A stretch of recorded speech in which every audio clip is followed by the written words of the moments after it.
Hi hello welcome to cube TV. నేను మీ సరిత. ఈరోజు నాతో పాటు relator oxygen founder come CEO doctor Nandi Ramesh గారు ఉన్నారు. మాట్లాడదాం. నమస్తే సార్. రీసెంట్గా మనకి హైడ్రా కమిషన్ అనేది ఏర్పాటు చేయడం జరిగింది. దాని గురించి వివరిస్తారా? హైడ్రా కమిషన్ కొత్తగా ఏర్పరిచారు. ఇది గవర్నమెంట్ చాలా సీరియస్ గా తీసుకుంటుంది. ఎన్నో బిల్డింగ్లు కూలగొట్టారు. అంటే అసలు హైడ్రా కమిషన్ అనేది ఏంటి సార్? అంటే రియల్ ఎస్టేట్ అక్రమ కట్టడాలకి అడ్డు పెట్టడానికి, అంటే చాలా మంది పర్మిషన్స్ లేకుండా గవర్నమెంట్ ల్యాండ్స్లో, గవర్నమెంట్ పార్క్స్లో, గవర్నమెంట్ లేక్స్ దగ్గర రాత్రి లేకులు పూర్తి చేసి మట్టితో కప్పేసి దాని మీద ఇల్లు కట్టి అమ్మేస్తున్నారు. కబ్జాకి మించే ఉంటుంది. కబ్జా అంటే ఓన్లీ ల్యాండ్ కబ్జా చేసింది కట్టేసి భయాన్ని కూడా మోసం చేస్తున్నారు. అంటే మరి దీనికి లా ఆర్డర్స్ ఇవంతా ఉంటాయి. ఇండియాలో బిగ్గెస్ట్ ప్రాబ్లం ఏంటంటే ఎన్ని ఉన్నా సరే దానికి లూప్ హోల్ ఉంటుంది. పైసా మే పరమాత్మ హై. సో మనం మేనేజ్ చేయగలిగితే ఫారిన్ కంట్రీకి మనకి తేడా అదే. ఫారిన్ కంట్రీలో ఏంటంటే ఇవన్నీ అలో చేయరు. నాకు ఎమ్మెల్యే తెలుసు, ఎంపీ తెలుసు, IPS తెలుసు, ఎవరు తెలుసు ఫస్ట్ లాన్ వేస్తారు. లాన్ వేస్తే తర్వాత మాట్లాడదాం అంటారు. పాస్పోర్ట్ సీజ్ చేస్తాం బయట వాళ్ళది. సో ఇక్కడ మనకి ఇంకా కండిషన్ రాలేదు. గవర్నమెంట్కి అప్పటికే ఎన్నో మెజర్స్ తీసుకుంటారు, ఎన్నో రూల్స్ పెడుతున్నారు, ఎన్నో పాలసీస్ పెడుతున్నారు, బట్ స్ట్రిక్ట్గా ఇంప్లిమెంట్ అవ్వట్లేదు. సో దానికి ఇప్పుడు రీసెంట్గా ఏం చేయండి, అంత ముందు గవర్నమెంట్ కూడా చాలా ఆలోచించారు కానీ బట్ ఎవరు ఇంత అగ్రెసివ్గా ముందుకు రాలేదు. ఇప్పుడు రేవంత్ రెడ్డి గారు ఏం చేస్తుంటే సపరేట్ ఒక దీనికి ఈ డిజాస్టర్ హైదరాబాద్ అంటే ఏంటి, Hyderabad disaster response and asset protection, Hyderabad full form. అంటే ఎవరైతే ఆక్రమిస్తున్నారో, అక్రమంగా కడుతున్నారో అవన్నిటిని కూడా స్టాప్ చేయాలి. ఫ్యూచర్లో భయం అంటూ క్రియేట్ అవుతుంది. అంటే బిల్డర్స్ ఏంటంటే పర్లేదు నాకు ఆయన తెలుసు, ఈయన తెలుసు కదా, MP తెలుసు, ఎమ్మెల్యే తెలుసు అని చెప్పి మేనేజ్ చేసుకునే వాళ్ళు కొంతమంది ఉంటారు. ప్రతి ప్రాజెక్ట్ అనగాల ఒక రాజకీయ నాయకుడు లేదా ఒక బిజినెస్ మ్యాన్, ఒక బడాబాబు ఉంటాడు. సో అందులో ఎవరు ఉంటారో మనకు పక్కన పెడితే ఉన్నందువల్ల ఏంటంటే వాళ్ళకి ప్రొటెక్షన్ ఉంటుంది. ఇప్పుడు మొన్న ఈ గొడవ అయినప్పుడు కూడా ఈ బిల్డింగ్ కూడా కొంతమంది ఎమ్మెల్యేలు అబ్జెక్ట్ చేశారు. నేను CM దృష్టికి తీసుకెళ్తాను, CMతో చెప్తాను, మీరు ఇవాళ ఉంటారు, రేపు ఉంటారు, ఎల్లుండి పోతారు, ఇవన్నీ కూడా చెప్తున్నారు. సో ఇది ముఖ్య ఉద్దేశం ఏంటంటే ఎవరైతే ఈ నేను చెప్పిన పార్క్స్ కానీ, లేక్స్ కానీ, చెరువులు కానీ, రోడ్స్ కానీ, పబ్లిక్ గవర్నమెంట్ ఏరియాని ఎవరైతే కబ్జా చేసి కట్టడాలు కట్టారో, అది ఇల్లులు కావచ్చు, అపార్ట్మెంట్ కావచ్చు, విల్లాలు కావచ్చు, బిల్డింగ్లు కావచ్చు, కమర్షియల్ ఏదైనా కావచ్చు, సో దీని అన్నింటినీ కూడా కూల్చామని చెప్పాడు రేవంత్ రెడ్డి గారు. దానికి సపరేట్గా ఒక IPS officer, police service AV Ranganath గారిని హైడ్రా కమిషనర్గా నియమించారు. ఆయన కింద 3500 సిబ్బంది ఇస్తా అన్నారు ఎంప్లాయీస్. అంటే ఏంటి సార్ ఇలాంటివి జరగకుండా ఆపడానికి? జరగకుండా ఆల్రెడీ జరుగును కోలుగొట్టడానికి, ఇంకపై జరగకుండా ఉండడానికి. జరగకుండా ఇప్పుడు వాళ్ళకి పనిష్మెంట్ లాగా అంటే భయం ఉండాలి. ఇప్పుడు ఏదైనా తప్పు చేస్తే బెయిల్కెళ్ళి, ఇప్పుడు ఎవరైనా మీరు అప్పించారనుకోండి, వాడు 2 నెలలు ఇంట్రెస్ట్ కడతారు, తర్వాత 2-3 సంవత్సరాల దాకా ఇవ్వడు. అవును. వాడు ఏమంటారు, ఫైనల్గా కేసు వేస్తారు. మీరు కేసు వేసి 1 year 2 year వాదించాక జైల్లో పెడతారు. జైల్లో పెట్టి 1 weekలో బెయిల్ వచ్చేస్తారు. అవును. సో అది పెద్ద పనిష్మెంట్ కదా. జైల్లో ఉంటే ఎవరు తెలుసు, చీకటి గదిలో ఉంటారు, 1 week డబ్బులు కడతారు, మేనేజ్ చేసుకొని వచ్చారు. సో అయిపోయింది. తర్వాత నువ్వు అడగడానికి కూడా లేదు, డబ్బులు అడగరు, అడిగినా నువ్వు కోర్టులో మాట్లాడుకుని నాతో వద్దు అంటాడు. ఇక్కడ ఏమైందంటే రాత్రి ఓవర్ నైట్ చెరువులు కప్పేసి నింపేసి బయటికి మసిపూసి మారేడుకాయ అంటారు కదా, అట్లా చేసేసి బిల్డింగ్ కట్టేసి అమ్మేస్తున్నారు.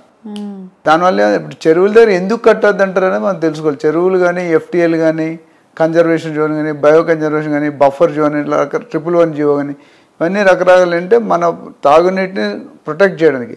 ఇప్పుడు ఏమైతే సపోజ్ చెరువుకి దగ్గరలోనే కట్టేసాం అనుకోండి, పొల్యూషన్ అవన్నీ, డ్రైనేజ్ ఇవన్నీ నీళ్ళు కాలుష్యం అయిపోతాయి, పొల్యూటెడ్ అయిపోతాయి, తాగడానికి ఉంటుంది. ఇప్పుడు హయత్ సాగర్ కానీ, ఉస్మాన్ సాగర్ కానీ, సో ఇవన్నీ ఏరియాలో కూడా ఈ పాటించాలంటే NGT అనే బాడీ ఉంది, నేషనల్ గ్రీన్ ట్రిబ్యునల్ అని. ఆ బాడీ తాలూకా ఏంటంటే నేచర్ని ప్రొటెక్ట్ చేయడం వాళ్ళకి మెయిన్ వృత్తి, ప్రొటెక్షన్. అందుకనే 111 జీవో ఎత్తలేపారు. కేసీఆర్ గారు ట్రై చేసినా అది ఒప్పుకోలేదు.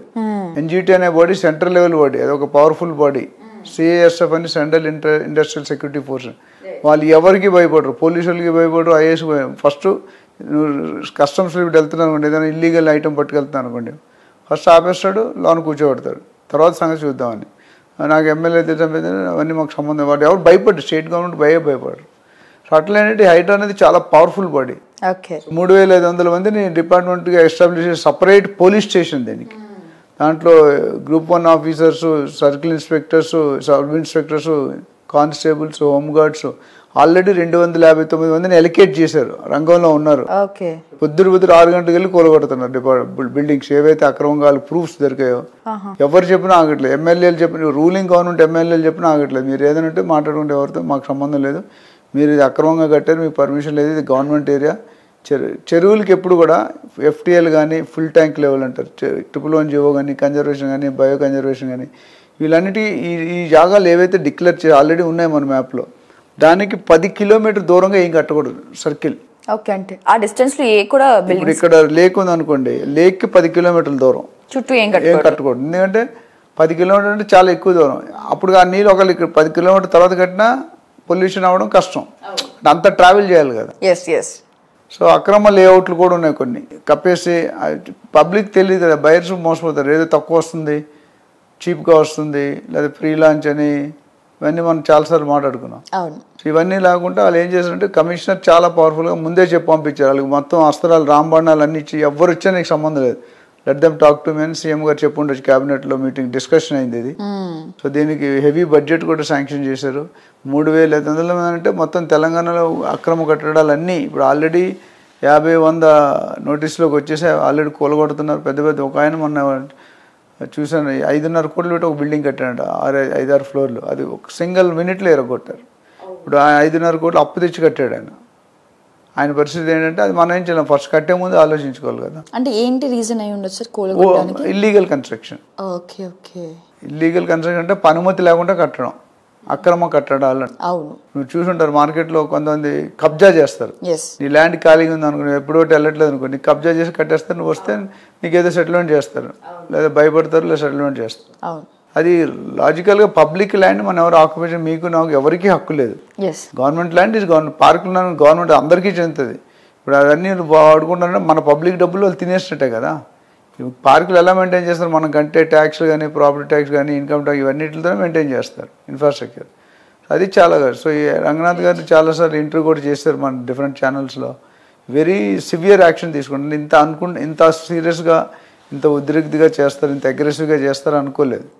It's one way it's good. ఎందుకంటే అట్లీస్ట్ నెక్స్ట్ టైం బిల్డర్ కట్టేవాడు ఆలోచిస్తాడు, నేను అక్రమంగా కట్టకూడదు, కడితే ఉండదు, ఎప్పటికైనా ఇరగొడతారు అనే భయాన్ని క్రియేట్ చేస్తున్నారు.